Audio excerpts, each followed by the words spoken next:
Young fellow, we appreciate you doing this interview with us. No problem. Could you tell me your name, please? My name's Gene Edward Breakfield. Gene? Gene, you grew up in Gastonia? I grew up in South Carolina, Rock Hill, and York County area. Tell me about your growing up. Well, I had some bad things happen to me before I turned the age of 5. We don't like talking about it, but what's understood and not to be explained, circumstance. I was put in a situation where, like I said, some bad stuff happened to me. It affected my life. It affected the way I looked at people. It affected how I trusted people. I was led to believe that, the person that done this to me was going to kill me if I told anybody. Could kill my mama. I was 4 years old, 17, I believed him. So I couldn't take it no more. So when I turned the age of 10, I finally, I exposed him. And from the time I was 10 till I was 14, I had unsettling, unnerving, pending doom that this man was going to come find me and my mom and kill us. I told on him. And, which I didn't know, he was just using a scare tactic. But at the same time, though, the age I was, I believed him. So it messed up my schooling because I didn't want to leave my mama's side. I didn't want to go to school. I was scared, not for myself, but for my mama. And from that age on, I pretty much took myself out of the equation on everything I did, and just pretty much looked out for my mama and kept a real close eye on her. And then she got with this other guy, that put her in the trunk of her own car when I go to my friend's house on the weekends and take her around and sell her, try to sell her for crack, these crack dealers, against her will. She told me about it eventually, about the age of 13 or 14. I called the police. They come. They didn't take him to jail. They just made him pack his stuff and leave.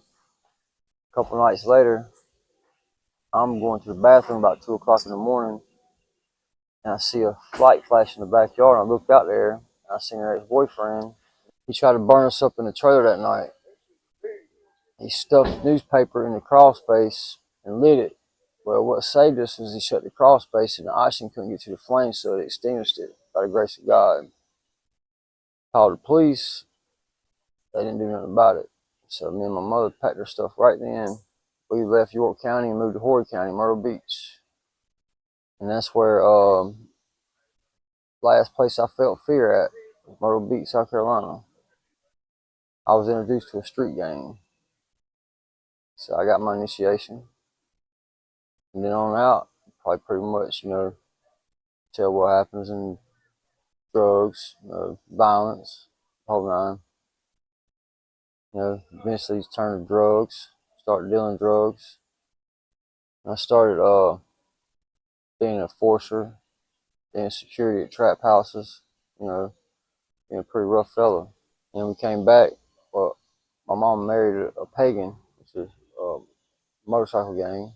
I've been around gangs and affiliation all my life, what type of environment I'm in. If you know anything about it, it's a pretty rough way to live. Seen all kind of stuff. It wasn't enough for me to get up at 2 o'clock in the morning and see somebody tied up in her kitchen getting beat. You know what I'm saying? It's the way life is. Were you loved as a child, man? Yeah. I was loved so much, my mama made the wrong decisions about how to shelter my feelings, which was deceit and deception, trickery. My mother thought it was the right thing to do to lie to me about who my daddy was, because she didn't want, she wanted all 3 of her kids to have the same dad, which wasn't true. And then when my brother's dad ended up coming to get them, he didn't get me. I'm like, what's wrong with me? Ain't that my dad too? And then she lied to me with my brother, told me that he raped her. Mm-hmm. That's how I was conceived. And that was a lie. Come to find out, she was in infidelity, which played a big role in our poverty. Because ain't no man gonna take care of no woman cheating on him. Can't blame him. So finally got to know my dad. Worked for him for 5 years before I knew he was my dad. Kind of thankful things turned out the way it did because that was my best friend. Never had an argument, crossword, nothing between me and my dad. Had a blissful relationship, you know. Passed away 2013. Holding his hand whenever he took his last breath. I miss him. I was a rough individual. You know, I didn't have no tolerance for no disrespect. I was quick to hurt people. That's how I got what I wanted in life. I wouldn't take no for an answer. So he died, and I lost my best friend. And I started heroin. That's something I wish I'd never done. And to this day, I'm still a heroin addict, opium addict. How long you been dealing with heroin? Well, about 20 some years. Well, you know, first time I was introduced to it, opiates was through a prescription. I got in a fight, broke my hand, went to the hospital. I had a free hand writing me prescriptions. Couldn't figure out why he was writing me so many prescriptions. Wasn't nothing but a simple break, you know what I'm saying? Healed up quick, it didn't really hurt. Doctor knew it didn't hurt. I got prescriptions as long as I went to my doctor visits. I mean, I got so many prescriptions for that little break right there, you wouldn't believe it. At the time, I didn't know it was a part of a money-making operation. So your progression went from opioids to heroin. Methamphetamines, just anything that would make me feel different, you know what I'm saying? Set off dopamines. And I liked it. You know, methamphetamines is pretty much a sex drug, you know. Girls use it to make money in, you know what I'm saying, bad ways. You know, I used it to not have no feelings whenever I did bad stuff to people for money, which is, you know what I'm saying, I render services as being a high-ranked gang member.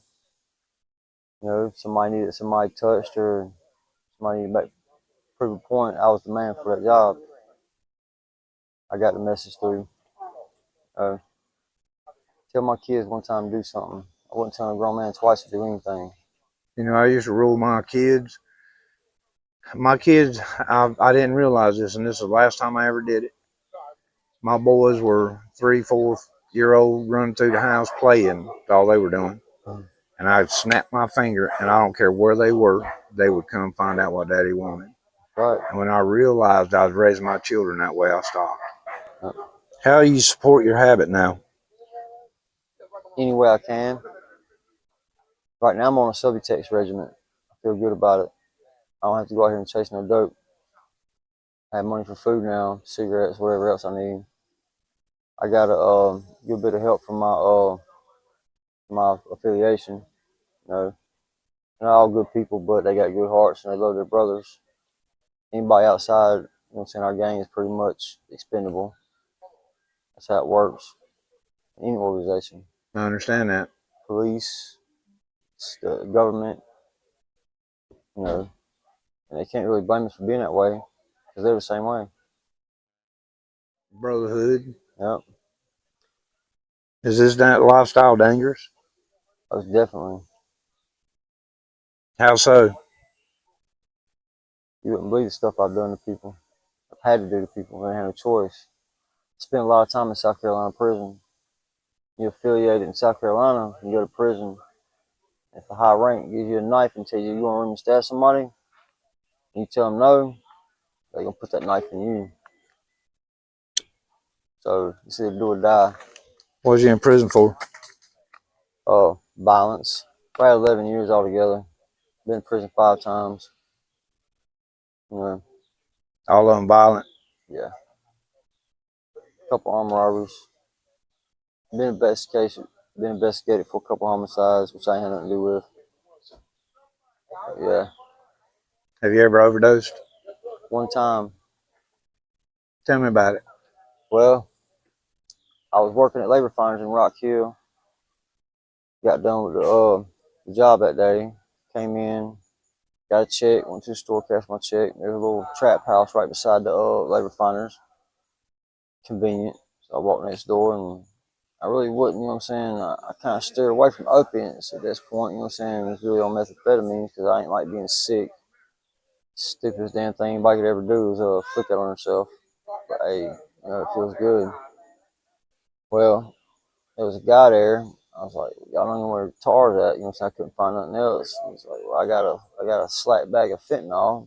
I'm like, let me get it. I took it in the bathroom, chopped it up. It was like, I don't know, it was like wet, red. I couldn't figure out, you know what I'm saying? I thought he flexed me, but I snorted it. Didn't feel it right away.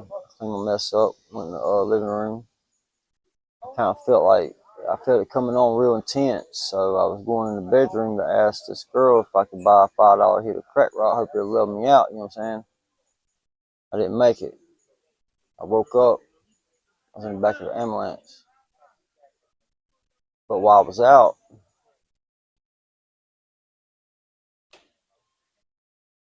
the best experience of my life happened that day. I met Jesus. To see his face is so vibrant, so bright, you could barely even look at him. Tell me about your experience. Well, I was cool with being gone. I was good with it. But he told me that he wasn't ready for me yet, that I had to go back. And that's the last time I remember that experience. What do you think contributed to your lifestyle? Well, when you have kids, you gotta be real careful. Very, very, very influenceable minds. You know, you gotta really, really be careful because when you're a kid, that's whenever your mind's growing. That's whenever you pretty much you intake intel, and that's where you get your learning. That's where you get, you know what I'm saying, your beliefs and whatnot from. So you can't go lying to your kids about stuff, because if you do, scar them when they find out the truth. Terrible. And that was a big factor in you know, how my life turned out, is how I was treated as my parents. You know what I'm saying? Which, you know, it was heartbreaking. But I'm kind of glad things happened the way it did, because the man that was truly my daddy was a wonderful man. You got kids? Yeah, I got grandbabies. Tell me about your kids. How old are they? I got a daughter that's 24. I got a son that's about to be 22. I got a 14-year-old daughter. I got 2 girls and 1 boy. And I've been a big part of their life. Fought tooth and nail to do that, but if you love your kids, you'll go through anything for them. There was nothing anybody could do to prevent anything that happened in my life. It's God's will. God's will be done no matter what. My true beliefs is trials and tribulations strengthen endurance. Rougher the better. I wouldn't have any other way. In this stage in your life, what's the most important thing that you've learned? Respect. Do not idolize material stuff. You can't take nothing with you when you go. I ain't never seen a Wells Fargo at a funeral. And everybody's equal. Every man puts his pants on the same way, one leg at a time.